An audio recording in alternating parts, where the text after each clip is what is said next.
I'm Mandy Yarkich from Creative Matters, and you're listening to Creative Matters on Air, where I have conversations with new and established artists from around New Zealand. I love to listen to artists' stories and learn about their creative process, and maybe you do too, which is why I've made this podcast, to inspire, inform and educate. I hope you can take away something positive and encouraging from each of these amazing stories to help you on your own creative journey. Welcome to Creative Matters Episode 3. Thank you so much for listening. Today I'm talking to Mette Hay. Mette is originally from Denmark and has been living in New Zealand for 6 years. She's a mother of 2 living at Muriwai Beach, northwest of Auckland. Mette's creative practice is centred in a strong belief that when the boundaries between art, design, craft and making are taken away, the potential for magic occurs, allowing the continuous experience of creating to truly thrive. She pushes the limits of materiality across a wide range of disciplines using traditional craft techniques and emerging digital technologies to create objects in immersive spaces that encourage synergy between space and purpose, curiosity and wonder. Mette's immersive installations almost use sound as a new way of seeing, drawing inspiration from the vibrations in nature and the connection with materials. Welcome to Creative Matters, Mette. Hi, Mandy. How are you? Hi. So nice to have you here. Thank you for having me. You're very welcome. Okay, so just before we start, I was just going to let the listeners know that we have a blog for you, which accompanies this podcast or this episode, and we will have images of you and your work so that people can have a look at that if they want to, and that's on creativematters.co.nz. And also they'll be able to find more information about you on your website, mettehay.com, METTEHAY.com. Okay, so just to start, what have you been up to this week? I have been making a short film based on my last installation, and yeah, believe it or not, actually putting together my CV, which has been a brain melt. Yeah, and technology. Well, yeah, it's just dense. And how do you put down a whole sort of lifetime of what you've been doing in a one-pager? Yeah, it's never easy, so, yeah, is it? Tricky. Yeah. And then ferrying kids around and, and tidying up my studio. Very productive. That's pretty much it. And going all the way back to when you were a child, can you tell us about where you were born, your childhood, and if you were a creative kid? Right. Despite my accent, I was born in Denmark, and I had a quite interesting childhood. Lived in a new country every 2 years since I was 5, but always went back home to my grandparents' farmhouse, sort of a traditional thatched roofed Danish kind of farm. They grew apples and strawberries and things like that. And it was on this tiny island that's only about 2 by 2 kilometers square. And that was where I spent my summers. And where was that exactly in Denmark? There's a city called Svendborg, and it's a little island off of that you get to by bridge. Wow. And it's like my happy place. It's my very special place where I can still sort of smell my grandmother's cooking and things like that, So wherever we were in the world, that was the place that we would go to and spend the summer. So it was very privileged, really, in that sense. Yeah. But then it was also pretty hectic, moving around as much as we did. New schools, that kind of thing. I loved the change. I loved, the adventure and everything, but it also comes with its own cost, But yeah, it was great. And I enjoyed, my grandmother was an artist, but she was also, a housekeeper kind of that generation where she was expected to have lunch on the table at 12 for my grandfather, that kind of thing. But so she was a batik artist, and she learned that, funny enough, from a Native American woman when they lived in the States in the in the 30s. Oh, that's interesting. So, Have you yeah. still got some of her work? I do actually have a couple of pieces at home that I beautiful. cherish. Yeah. Yeah, I bet. Yeah. So that smell of melted wax, beeswax is something I, really Brings love. you back to your grandma. Yeah, it brings me back. Yeah. I bet. And where did you actually go when you were traveling? What countries were you in? So the first place I moved to when I was 5 was Ohio, of all places. So it was like, quite a very different place to Denmark, that's for sure. But then we lived in France, we lived in Thailand, we lived in a couple of places in Canada. And your accent comes from the States?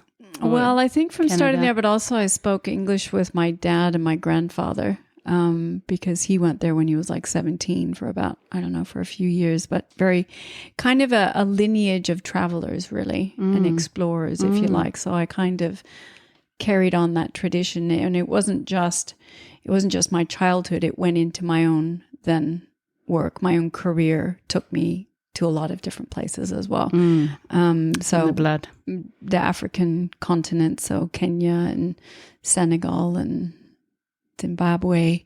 So lots of really culturally diverse, extraordinary experiences. Wow, interesting. And when you, just going back to your childhood, did you get into kind of creative things, or did you work with your grandmother with the boutique, or?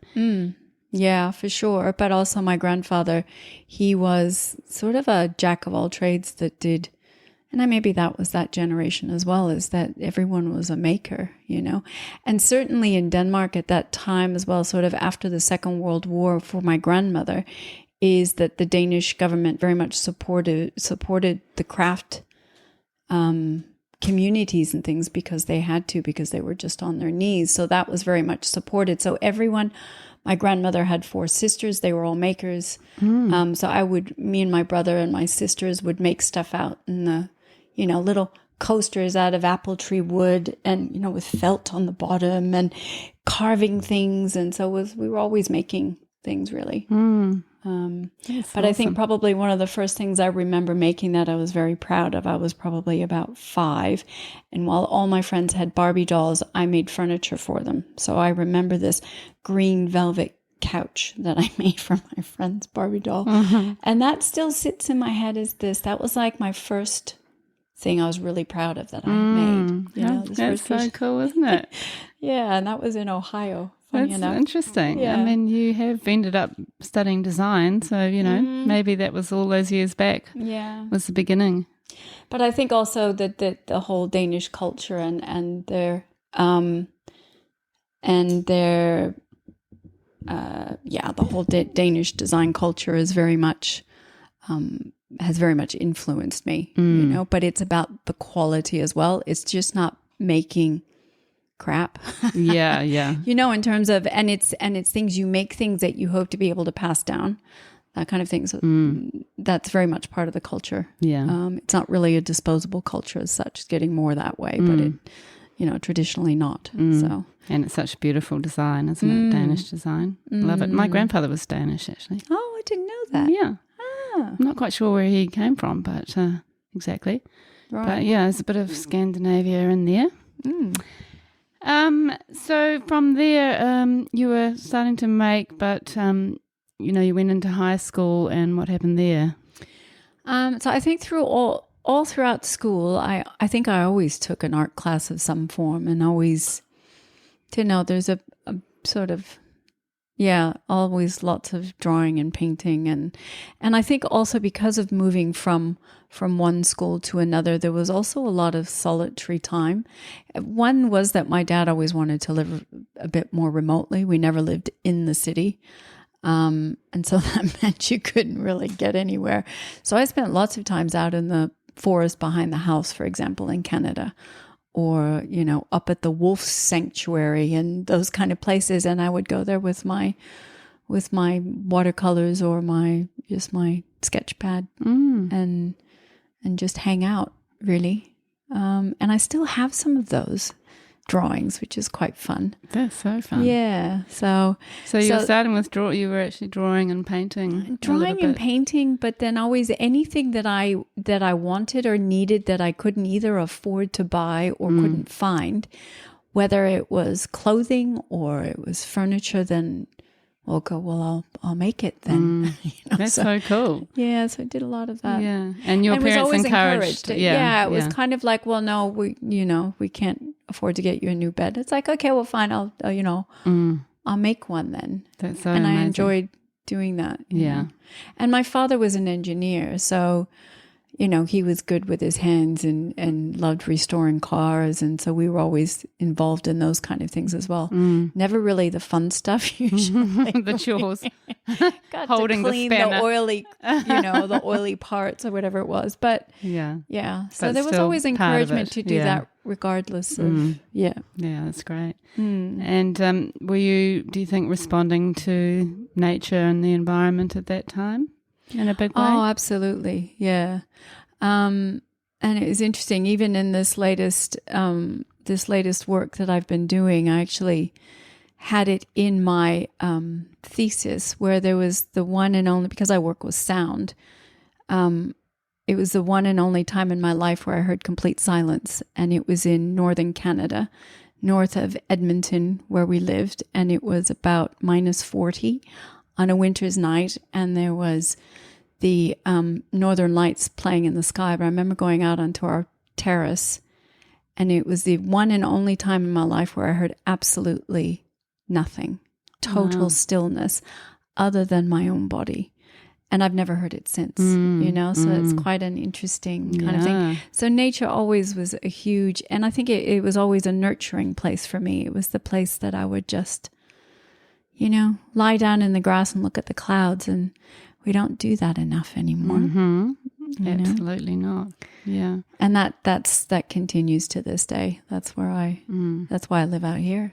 Yeah. So that's a big part of your inspiration. Yeah. Despite having in my young adult, and then lived in all kinds of major cities and enjoyed it while I was there. But I realized that I'm kind of a girl who likes to live remotely and visit the city, as opposed to one who likes to live in the city and go. And visit nature now and then. Yeah.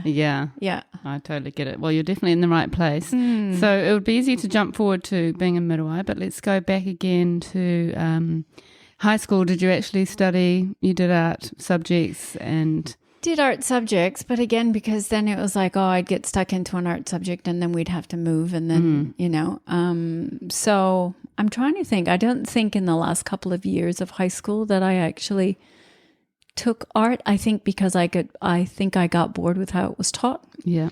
I think it was too prescribed, and, that was something I discovered later when I supported children's creativity, much like you do, but over in Australia. And just seeing, if it was another Van Gogh Starry Night thing, I was going to scream.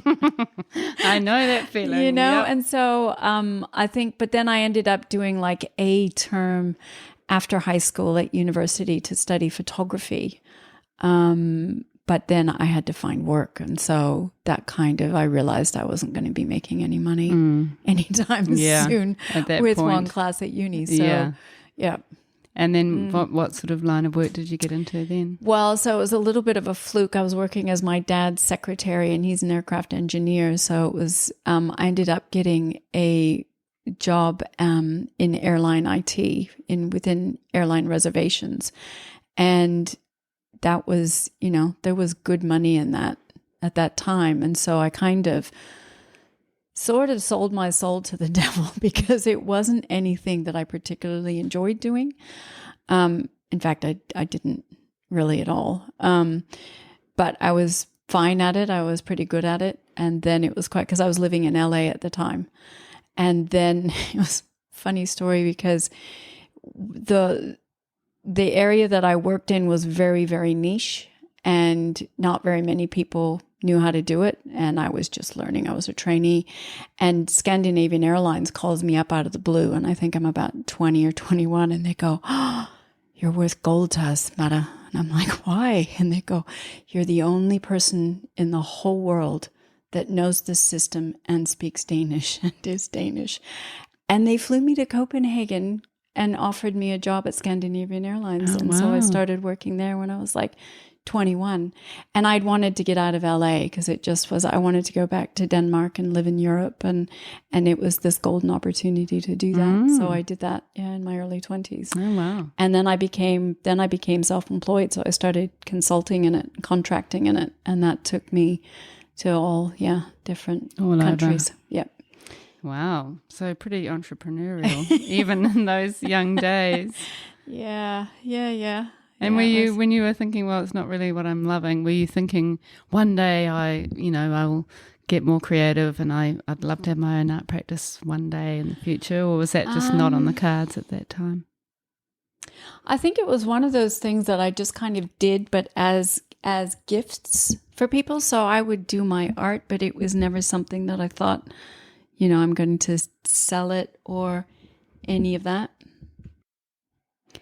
I think what was great about doing the contract work is then I would go and do, say, a 1.5 year or a 2-year contract. And then I saved up enough money to go and travel where I wanted to and explore the world, really. And so a lot of that was, for example, in Africa.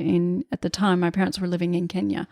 So I traveled around Kenya and Zimbabwe and Malawi, and mostly on my own. So I didn't really, it wasn't sort of overland truck kind of stuff. I was always very interested in immersing myself in the cultures of where I was. And so at one point it was a lot of photography. And then there was another point when the first sort of high definition handheld cameras came out that I was interested in documentary filmmaking.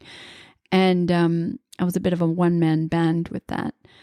Where that kind of fell over was that I funded it all myself. I didn't know how to go and, get funding for, documentaries and that kind of thing. So that was kind of where that went to. But again, I was earning good money what I was doing. And so I lived a good life that I didn't really see. I didn't really have the thought of going and becoming, an artist that was going to be paying its way as such. Yeah. Yeah. So were you doing anything on the side at that point, or just purely working? Just really the photography and then this filmmaking that I was working on. So did some really interesting projects, like I went to Cuba with an Argentinian friend of mine when I was working in Australia, and we went and did a kind of a cultural exchange where he was a musician, and so I filmed in all these different places in Havana and in Santiago de Cuba where we were recording musicians. And that was just fascinating. I just wish I'd had Spanish. I can speak French, so I spoke with one woman who could speak French, and then she would translate into Spanish. But it was just all these incredible musicians and how much the arts were supported in Cuba. So we had, the youngest was maybe 14 and the oldest was 90. Wow. And, trumpet players and a cappella singers, and in all these old crumbling buildings that Beautiful. It was amazing. So you obviously had a few good contacts, didn't you, that took you to interesting places? Yeah, just a friend who said, hey, do you want to do this? But he was also quite strict. This was just after the Buena Vista Social Club film came out. And so at the time, the Cuban government was really not happy with, what that these artists didn't really see any of the money that supposedly that's what they thought. So we had promised that we weren't going to take any of the sound out. But consequently, that meant any of the plugged concerts that we recorded weren't going to work with the film. But interestingly also is that the artists would come up to us and under the table go, please take our music out. Please take our music out and play it. We don't care. We just want our music played. But my business, whatever you call it, my creative partner there, he was just adamant that no, we're not taking any of this out. We said that we wouldn't. So we didn't. But yeah, so those were, there was lots of interesting things like that I did. So the creative sort of urges were satisfied in lots of different ways. Yeah. Really. And as much through exploration of different cultures as opposed to necessarily me translating them in the form of painting or sketching. So I didn't do much of that. I did some painting, but again, that was as gifts and things. So yeah. Wow, it's very interesting. So that was mostly your 20s. Yeah, 20s and then going into my 30s as well. So yeah. What Early happened 30s. after that? Well, then I met Dom in Australia at a barbecue, and As you do. and then we went back to the UK while we applied for residency, and then that was where Milan was born, and then moved back to Australia, had Ocean, and then I think I realized that my art practice has always been a reflection of where I am at that time. And so for the kids, what do? You start doing what you know with them. And so I started supporting children's creativity in schools and sort of, art programs and large scale murals and that kind of thing. I think I need to have you working for me. And it was, I think there was one mural I did with 120 4 to 6 year olds. And it was it was because I saw this thing of just the same old, way too much glitter. Glitter's great, but we don't need glitter all the time. Kids are so creative. And so I never referred to it as teaching them creativity. It was about supporting them in their own expression of their own creativity. Allowing creative space. Yeah. And kind of desperately trying to prevent it from being crushed. Because I do think that's why so many people say I'm not creative.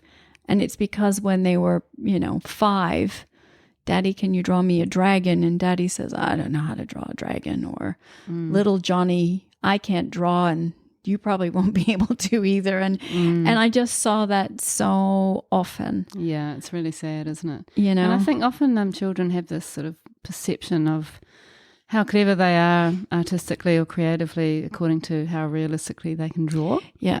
And so if Daddy couldn't draw the dragon, it's just like, Daddy, just draw anything that might resemble anything. Yeah.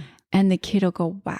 Exactly. And just do it, Just do it. Draw it, yeah. And I think it was as much teaching the parents about how to interact with their kids with the things that they created. And especially when you were down at sort of 3-year-olds and, oh, Johnny's like me, he can't draw. I'm like, he's 3. We need to give him a little bit more time. But it was all about whether or not you could draw is where people think that that's what creativity is, the one and only thing. And that's where we need to change a few things in early childhood and primary schools probably. Yeah. Possibly. Because I think, and it was just trying to find what's that one thing I can tell them that will help them. And I said, whatever you do, don't assume what the drawing is. I said, just say, tell me about it. And you will get the most remarkable story and insight from your child that you never even imagined. You have to do it in the moment because once they're done with their thing, then it's gone and they don't care about it anymore. And they don't actually, often at that age, couldn't remember what it was that it was about. But if you catch them just at the end of it, it's about me and Grandma walking down to the shops to get an ice cream, and it's just these lines and you get this wonderful insight into their imagination, which is just beautiful. And just allowing children to have ownership, I think, is a big thing. Of that story and of their own perceptions and things and being able to share that with their parents. So I had this, I did these big murals, and then I also had a little business where I did, cards based on the children's art, and that went really well. And then I worked with another company that, beautiful, this woman, Margot Ward, who started Kids Express, which is it was started for children that have been through trauma. So any kind of trauma, and it can be death in the family or illness or abuse or any of these kind of things. And they go through a 10-week program that involves music and theater and visual arts and all kinds of things like that. And it's just fascinating. And I did a big mural with a school that helped with fundraising there. So one of the big schools that donated a lot of money. And I worked with all these, they must have been probably 12-year-olds, maybe 12-year-old girls that came in and I give them a prompt and they would draw whatever came to mind, and then they helped me paint the mural, and that still sits at their headquarters. And so that was really, that's great. really satisfying kind of thing to do. And just watching how at every age, how different kids will interpret what it is that, you're suggesting that they could draw or paint or whatever. So that was great fun. Yeah, it sounds amazing. I think I do need to talk to you about working with me, so I'll make a note of that. And so what happened after that? I mean, was that sort of inspiring you in your own practice at that time? That was kind of all consuming between that and being a busy mom. Yeah. That you sort of, that was pretty much what was all consuming. And then we moved here. So 6 years ago, 6 years come June. And when I moved here, I just was kind of thinking, okay, what do I want to do next? Because I really wanted to do something that really feeds my soul and hopefully pays some bills. And decided to go back to uni. And that was not so much for a degree as such. It was about the networking, and it was access to facilities. So it was access to the workshops, to the 3D printers and the laser cutters and the wood shop and the metal workshop and all those kind of fun, those are the places. That's just like my playground. Yeah. And so to go and do that was really great. So I did my undergrad there, which was hilarious because I'm doing this with 18-year-olds and I'm coming in, and it was, but it was wonderful because I was able to, you go in as a mature age student. I knew exactly what it was I wanted out of it. And it was kind of navigating that first, because, a lecturer might say, well, here's what you've got to do. And I'd be going, well, yeah, that's fine. However, I'm going to do this. And as long as I could justify that. So I ended up doing a degree, a bachelor's degree in textile design, because it allowed me to work with materiality. So it kind of started out a little bit with, you're going to do knitting and you're going to do this. And I almost screamed going, no, and it was very narrow. But then it started to expand in that second half of the year due to the woman who was running it. And so it was basically exploring any kind of materiality. So it could be wood, it could be metal, it could be anything. And so that was fabulous because I just got to explore and play. Yeah. And were you actually learning how to use different tools with different materials? Absolutely. Yeah. That's so a good foundation course, isn't it? To get that knowledge. Well, interesting, actually, I'd forgot. I did a foundation art course when I was back in the UK when I was pregnant with Milan. And so I think that kind of stuck in the back of my mind. I thought, okay, well, let's go back and try that. But, it was everything from ceramics and resin and all kinds of things that you could play with. And now that I've graduated from my master's, I'm missing all the workshops. I'm going, how am I going to get those? You can go back there, surely. Or, back to workshops or using lots of different materials in your own practice, maybe? Well, in my own practice, but I can't necessarily use their facilities up front. So I've just got to I've got to find my own, but that's fine. That will happen. That's where I'm at now. So, yeah. Wow, interesting journey so far, Mette. Oh, yeah. Yeah. It's all over the place. And what brought you to New Zealand, you and Dom? Funny enough, we were living close to Bondi, and I just felt like it was just really hectic city living kind of thing, which when the kids were little, I just felt like I needed them to explore nature more than they were. And it would take, 2 hours to get out of Sydney to do that. And there wasn't the same sort of freedom that you find here.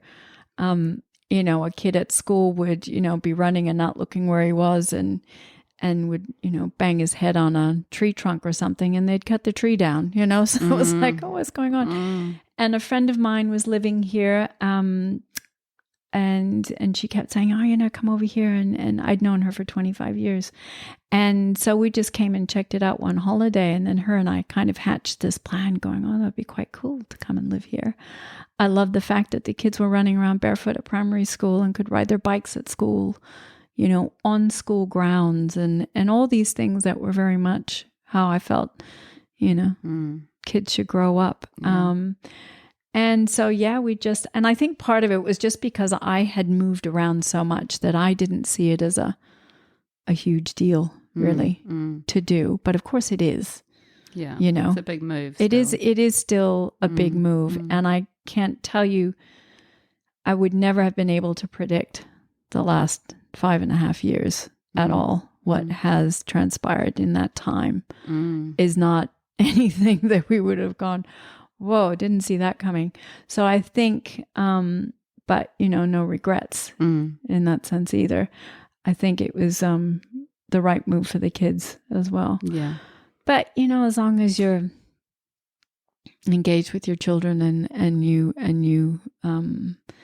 you're there and supportive with them and all that, then they'll be fine anywhere, really. Yeah, but for sure. That was why, we just thought new adventure. Everyone thought we were absolutely nuts because we don't have any family here. And, and a lot of friends back in Australia who couldn't quite understand why we would do it. But And did you come to Muriwai Beach when you came for that holiday? So our friends live in Kumeu, and so we were just renting when we first got here. And the first place we found was a lifestyle block on Muriwai, on Valley Road, actually.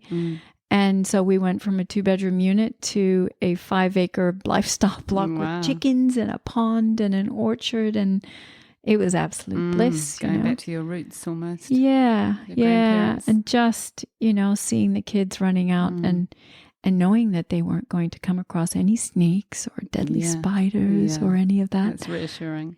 So that made it a little bit easier when you've got little kids. So that's been great. And did you really connect with this place as an environment? Yeah, certainly. I think it was just connected with it immediately. I think part of it was because the flora and the fauna here are so very different to Australia, but very similar to places that I'd lived in my life, more in tune, I guess, with even Denmark or the UK. Yeah. So very, very familiar in a way. So it was very kind of already comforting. But I think then we were in that lifestyle block for about three years, and then we moved here to Muriwai Beach. But every day I came to Muriwai, and there's just something quite powerful about this place that's hard to explain, but that you would understand. Yeah, absolutely. I used to, really strong wind and big waves terrified me. But moving here, all of a sudden, I became much more settled with that. Because in Denmark, we just have little lapping waves over pebbles. Yeah, there's nothing big and dangerous or anything like that. It's a pretty wild place in a way. And it's always interesting to me that some people, there's a lot of people like us who it's under their skin and in their heart, and we've got a real strong connection to this place. But there's some people who find it oppressive and need to go, and some people don't like the sound of the sea constantly. Find in it their too ears. loud. Yeah, and I can understand that. But I also think it's, having lived so many different places, I think you also end up trying to find the perfect place. And I'm so far from my family. I've got family in the States and in Denmark, and that's very, very tricky to navigate now, especially because it's not just a one flight thing for me. It's a stopover somewhere. Yeah. And now is not a very good time for any of that. No, exactly. So that makes it, quite tricky. It's tricky. Because we could have moved back to Denmark or something. We could have moved to the UK. But you make these decisions and then you go, okay, make the most of it. Yeah, you make it. And we're very lucky that we made this decision. Particularly at the moment. So do you think one day you may head back to Denmark or somewhere else? I've never been able to say this is where I'll stay forever. That's always freaked me out. For other people, that might be very comforting. But for me, I'm like, I get more comfortable with it. But as my kids grow older, to me, it's also, I'm so far from my family, and family is so important to me that I want to be wherever they are. Sorry, Milan and Ocean, but that's just how it is. Yeah, and it would be great for them too. I'm sure. And so I think that's, and I think also with this past year and a bit that we've had, is it's really becomes crystal clear that we've always been under the illusion that we have certainty. There is no certainty, you know, other than this moment now and this day. And so that's what I work with. And that's very much a part of the last installation that I did. It was very much about that. Well, that's a beautiful segue into your practice and your process. I mean, I think we talked earlier about your practice not necessarily being that obvious, or your sort of thinking behind what you're making is not always super obvious when you look at the thing that you've actually created. There's a lot that goes behind it. So it may be difficult for you to explain, but be lovely to hear the connections that you have between sound and materiality, and then creating something that represents sound. And so I'd love to hear about where that all started. I kind of, it started a few years ago when I was in undergrad, and I discovered sort of this, I was interested in these spaces in between things that we can't see. And I started working with just patterns and all that kind of thing. And then I came across this idea of, it's called cymatics. And so basically they've used sand on metal plates and all this kind of stuff, but where the vibration creates a pattern. And so I've done that using water and light and photography in order to capture the patterns that sound vibrations make. So that's kind of where it started. And I think part of it, I think with the masters, you have to, so that was the degree that I just finished, is I decided to do a master's because, well, one, I got a scholarship to do it. So that was kind of quite an easy no-brainer, going, great, I still get to use all the workspaces and that kind of thing. But it was trying to decide what you get to choose what it is you're going to do for your master's. And so I wanted to pursue this idea of sound and patterns and the patterns that we see in nature and that kind of thing. But it also had to do with letting go of perfection. And so always trying to control an outcome, as I realized in undergrad that that's just not how my creative process works. I very much like, kind of like all my travels, I love the adventure of not quite knowing what the end result's going to be, which drove my lecturers crazy because they're going, yes, but what is it? I'm going, I don't know yet. Isn't that exciting? You know, so it would be like I love that. So it was, and I think about the different artists that inspired me. There's like a John Olsen, who's a famous Australian painter who paints nature like no one I've ever seen do. And I saw him at a lecture in Sydney, it was the art gallery of, I think it might have been the MCA. I can't remember which one. Anyway, he was just the most delightful, exciting man who was in his late 80s at that point. And he said, you know what I love? I love a blank canvas. He goes, who knows where this is going to go? And I just love, and he would just, this whole idea of taking a line for a walk. And so I loved how he would just explore. I don't know what this is going to be in the end, but we're just going to play. And so I love that idea of getting back to, even when we're talking about children's creativity, it's understanding this idea of play. And so the whole, sorry, this could be very long-winded, but no, is that it's interesting. The whole, I think my process is very, very organic. And so I didn't quite know where this was going to lead. And it also had to do with in this whole, because most of the masters was through the COVID years. So we kept on having lockdowns and I was locked out of workshops and that kind of thing. So I started, for example, recording sound out in the bush. So in 3 different areas, out by Goldie Bush and down at the rock pools and then down at the Gannet colony. And it was me using sound as a new way of seeing. So I would listen to listen to the sounds I would hear. And that was where I started thinking about silence as well, going, there's just never silence, especially out here at Murderwire when you're talking about the waves. And here I'm trying to record sound, but then the wind comes in and the waves come in and all this. And it was looking, well, where do we find silence? And so when I started thinking about where I find silence, then I would find it in the leaf that's in front of me or in the tree trunk. I can't hear it. But what it would help me to do was to see it much more clearly and to look closer. And that was how I then start connecting these sound patterns that I had with the material things I can already see and what kind of patterns I would draw from that. So some of these sound patterns would look like the patterns that you see down at the rock pools, or it might be in the wings of a gannet. So it was just connecting all these different patterns that nature just does so exquisitely. So how are you finding the vibrate? How are you getting the sound?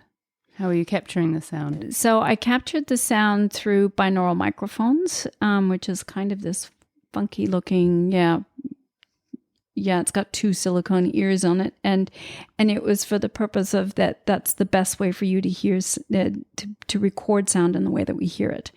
And then I would project that sound through liquid, and then I would shine a particular kind of light on it, and then I film it, and then I go through each frame to see what kind of patterns I come up with there. And so it's quite involved. And then from there, just little bits of magic would show up. That to me is what art is all about, or design or creativity or whatever you want to call it. Is I love these little surprises. And if I was very, very intent on what it was I was making, I might miss those little moments of surprise, you know, because that would then lead to me going, okay, well, what do I want to do with it next? Where do I want to go with that next? And, you know, at the time I had an interest in just getting my hands into material, and I hadn't worked much with clay. So I started looking at working with porcelain. And so I would take these images that I had captured and I would laser cut those into a type of EVA, which is a type of foam. And I use that with porcelain to imprint those sounds in there as a way of just making sense of what I'd seen and just kind of translating that into this porcelain. And capturing it. So it was almost like I was, and then a funny thing where I had done an installation a few years ago where people came in and spoke into a microphone and did this. And it was called You Were Here. And I gave them like a little piece of ephemera that had this sound image of their voice on it, and then the GPS coordinates and the date and the time that it happened. And then I had a larger piece that I would then put on the wall as the day went, because it was a full day exhibition, and it just grew. And what we ended up with, here were all the people that had been there on that day in this particular spot. And so I used that same idea with my porcelain, where I imprinted the GPS coordinates and the elevation and the date and the time of where that sound was captured in that moment. And I think beyond that as well is it's trying to, where I do my best work is when I'm most present with my work. So I've been a mindfulness practitioner for, 15 years or something. So very much about being very present in the moment with what I'm doing without judgment, which is very tricky to do, especially when you're at uni, because they want to know why you chose the color red over the color purple. And so all of a sudden you're taking yourself away from the creative brain into the thinking brain. And so I wanted to really push that actually at university, going, that's not what I'm going to be writing about here, which I made it very difficult for myself, but also I'm happy with the outcome is going great. Very much being present with my work. And that's how I then notice all the different patterns and just be very present with nature when I'm out there. And it's very hard to be present all the time. You know, it's almost impossible actually. And it's such a personal thing, because you're sort of recording a moment in time, a moment in your day or in your life, a connection to a place. And what's around you, I imagine. Yes, I think it's really beautiful. So how did you go from porcelain to other materials? You use So then it was, I think, I'm trying to think of where that happened. I think it was how a particular pattern reminded me of textiles. And so what I was also interested in is when you think of the vibration and that everything is always in motion. Everything's always changing. And that's another sort of mindfulness kind of practitioner-y kind of thing, is that understanding that things are always changing and that we can't stop change. It's always happening. So how am I going to manifest that in some sort of materiality kind of thing? And so I started looking at actually Janet Lawrence's work. So she's an Australian installation artist that works very much with nature. And her work reminded me of some of the things that I had done previously, where a lot of my textiles I noticed as I went through undergrad I worked a lot with transparency. So it was a lot of trying to make things really thin and transparent. And I worked a lot with color, all these different sort of ephemeral kind of things. So I love how textiles can move in the wind ever so subtly, and also how you can see through them and things like that. So I was using the textiles, and I only realized this once I do the installation, to understand that movement, if you like. So I've got this rather solid kind of porcelain object, even though I chose porcelain because it's very thin, and when you hold it up to the light, that's also transparent. And eventually those pieces end up moving as well. But with these, I made these large textile veils, I guess you could call them, to represent and delineate space, but at the same time not. So it was kind of, a little bit. It's really difficult sometimes to explain work when what you create is immersive installation, where it's an experiential thing. Yeah. So I can only really talk to the materials that I use. And then it's really about, how people respond to that. How people respond to that. And my goal was to, at the end of this journey, was to be able to show my organic process, that unfolding in the installation itself, but also to bring people into presence with the installation itself. Could I achieve that? Could I get people in an urban environment where they're busy, they're running between, it's lectures, running between classes and whatever, to stop for just 10 minutes, put headphones on, and immerse themselves in an installation. So you had the sound going with the So they would, objects. Yeah. So you would have 3 different soundscapes that they would move between. And so that was really a big objective. Once I had submitted my thesis in December, that was the next iteration then, was going, can I create an immersive installation with the things that I've made that will showcase or that will exemplify that experience that I had out in nature, but not for you to have the same experience, but for you to have your experience in that space. Yeah. And yeah, amazing. And especially in an urban environment. So I think of, another artist that's probably one of my favorites is Olafur Eliasson.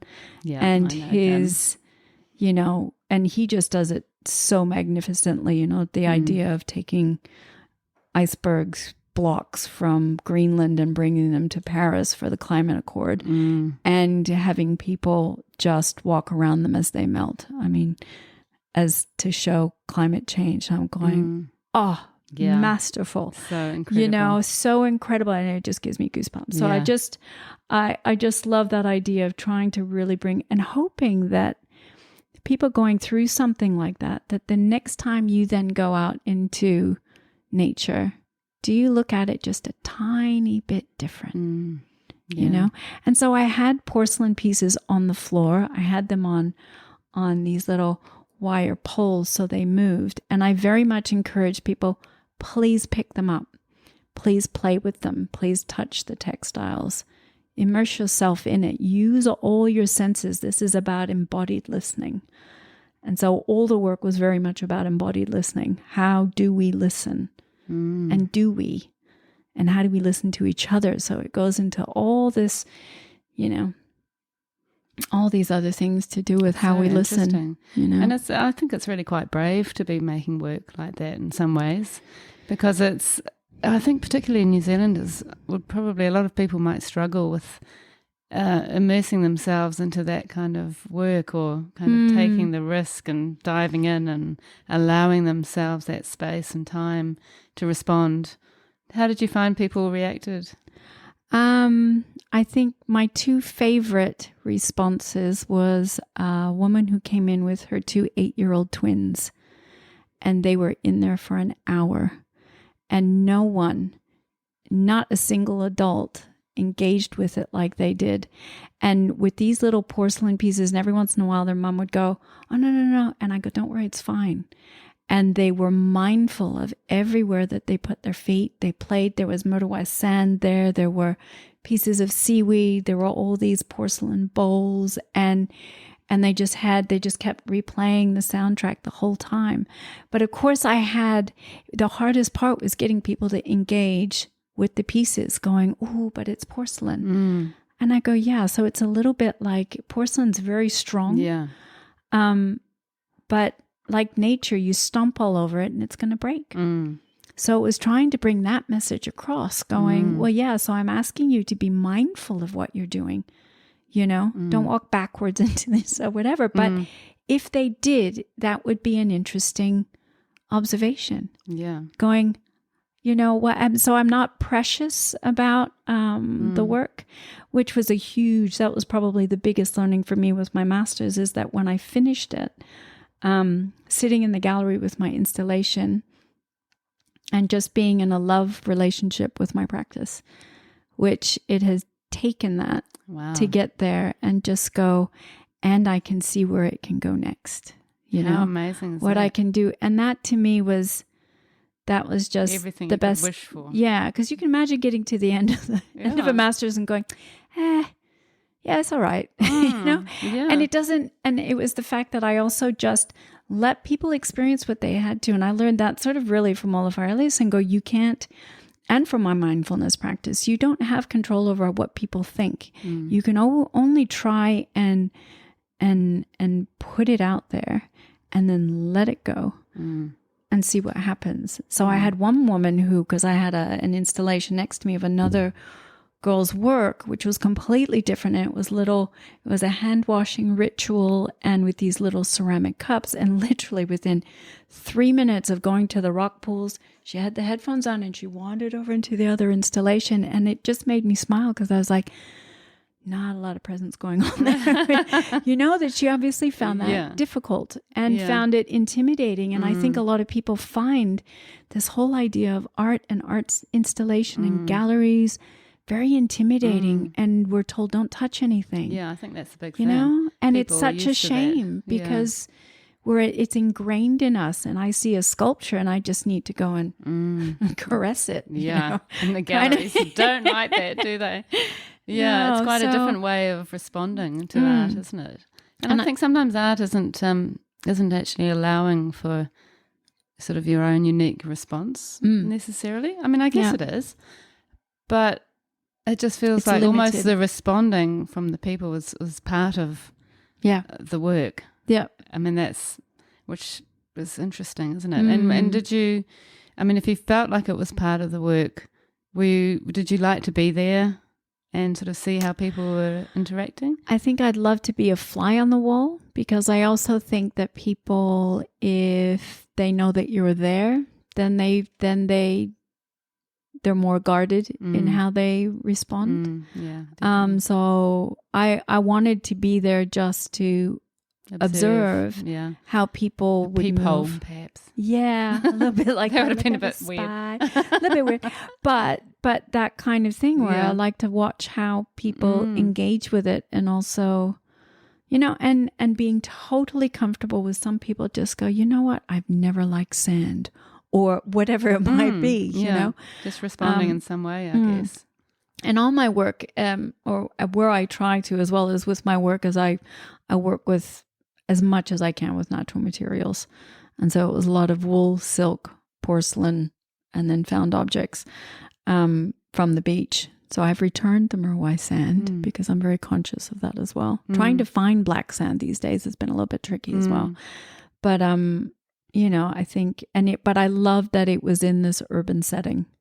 Yeah. You know, whereas when I did the installation up at Ocean View Gallery here at Murwai, which is a very different thing because you're at Murwai. But still, when people came in, it would be interesting to see if they then went off on down to the Gannets and if they observed the connection. Or observed differently than they might otherwise have, but may not be conscious of it, you know. So yeah, I'd just like to do a lot more of this idea of embodied listening and this sort of sensorial aspect and that's probably more public art than it is gallery as such, you know. But I'm open. Public as opposed to gallery. What do you mean by that? So when you do public type of installations, like say if it's in a park or it's, you know, any of these kind of, you know, the sculpture gardens and things like that, whenever, mostly outside, I guess you would say, really.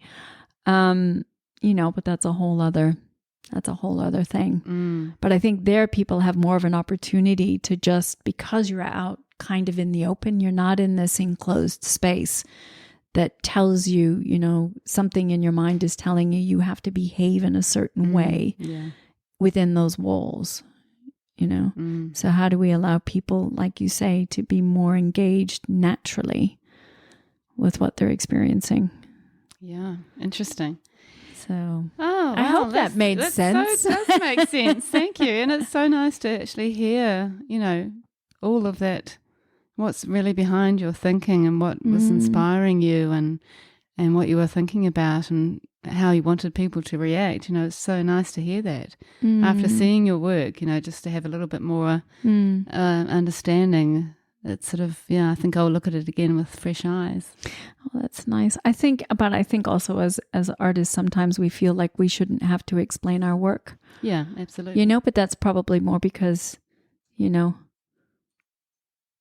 we don't feel comfortable talking about it, maybe, you know, whereas I'm much more comfortable with that now. But then that's when you've had a chance to be really immersed in your work. And again, I think with the whole COVID year and as we go is finding those places that were nurturing for me and then really wanting to share that. And if that touches anyone, then great, you know? Yeah. And I think also because nature has always been my inspiration, is I always felt that nature does itself way better than I could. So I found it very difficult to work with it as an inspiration because I felt like I was sort of, I don't know. Inferior.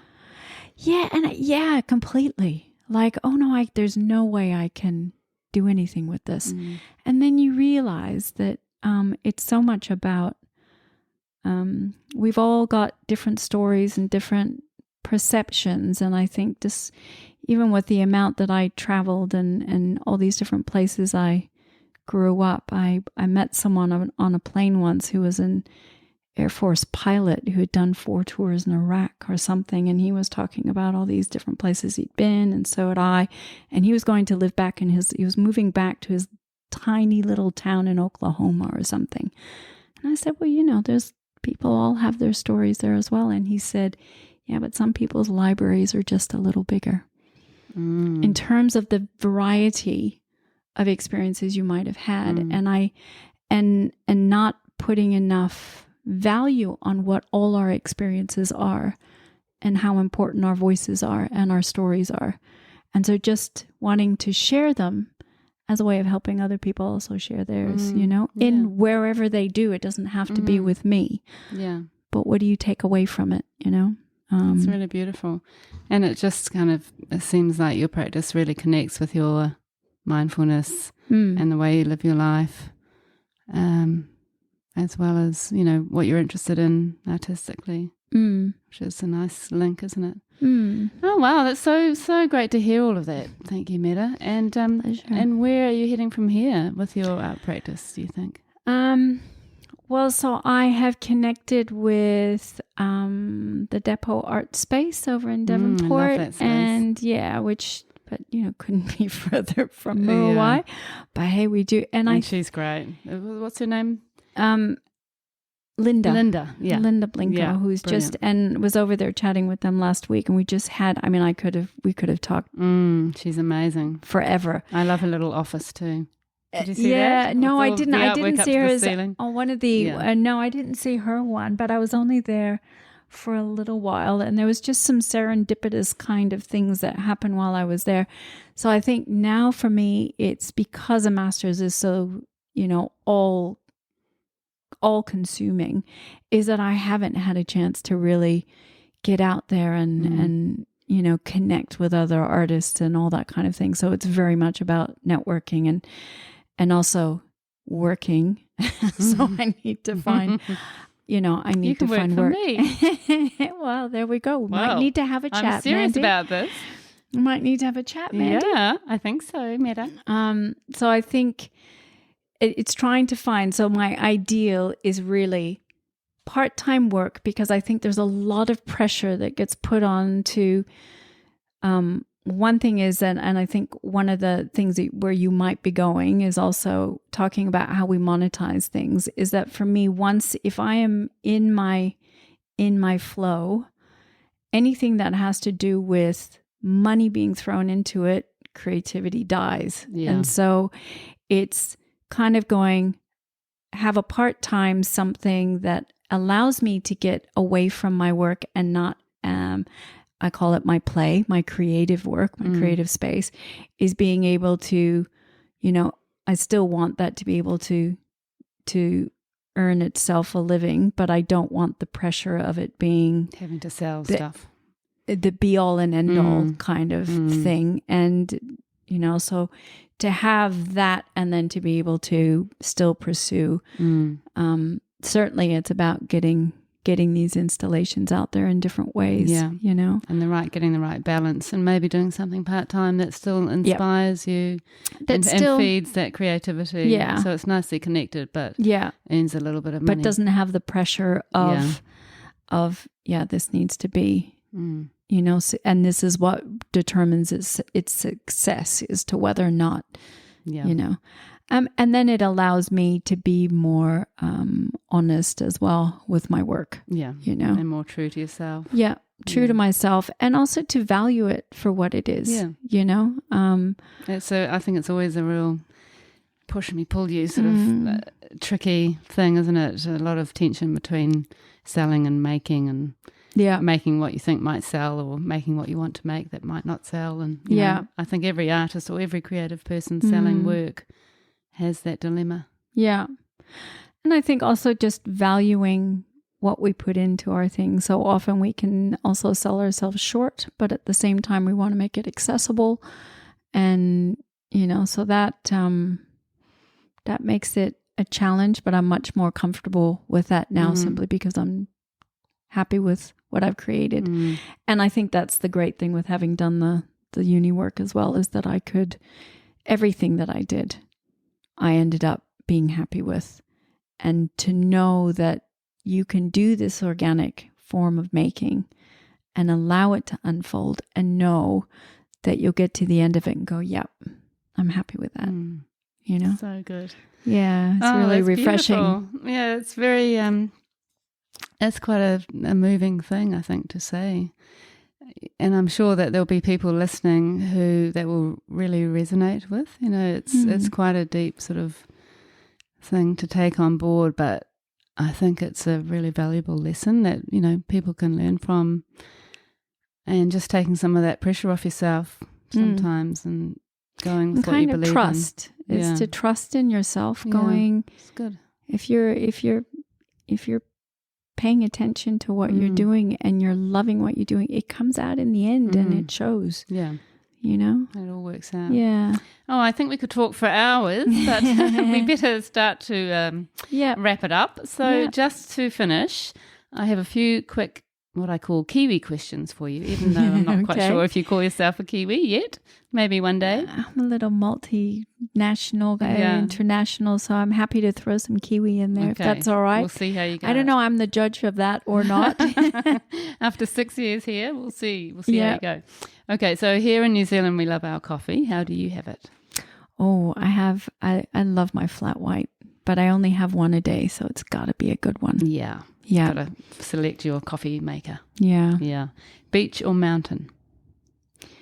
Beach, unless I get to be on top of the mountain. So I like to have expansive view. To me, that it opens your mind. And so, for example, looking out at Owaia Rock, looking out to that, doesn't matter what's going on for you. You look out at that curvature of the earth that we can see, and you go, okay. Yeah. It's all right. Grounding, isn't it? It's all good. Yeah.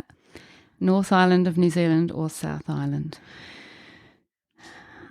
I have to say I don't really have a preference. I think what I love about New Zealand and what first drew me to it was I love how you can go on these road trips, get to the top of the hill. Like, I don't know which route it is to get down to Tongariro, get to the top of the hill, and there's this incredible reveal. And I think you find that in so many places in New Zealand. And I just love that. Ta-da! Yeah. Whoa, where did that come from? Yeah. So, very good. All of it really. Good answer. East coast of New Zealand or west coast? Another tricky one. West coast, because one thing that, I don't know, Dom pointed out maybe a couple months ago going, you realize that we don't have a single ship that comes through here.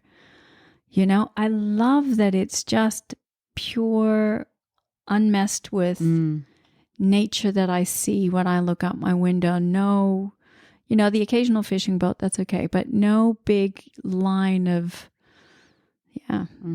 ships. But I also love parts of the, I think it's because it's less built up here, and I do love just being away from traffic and the West Coast is more remote, I guess, isn't it? Yeah, it doesn't have the big homes by the sea in the same way. No, as the East Coast. I do like the calmness of the water over there at times, that I can actually do a few strokes of swimming and say I went swimming as opposed to just jumped in the water and then got out again. Yeah.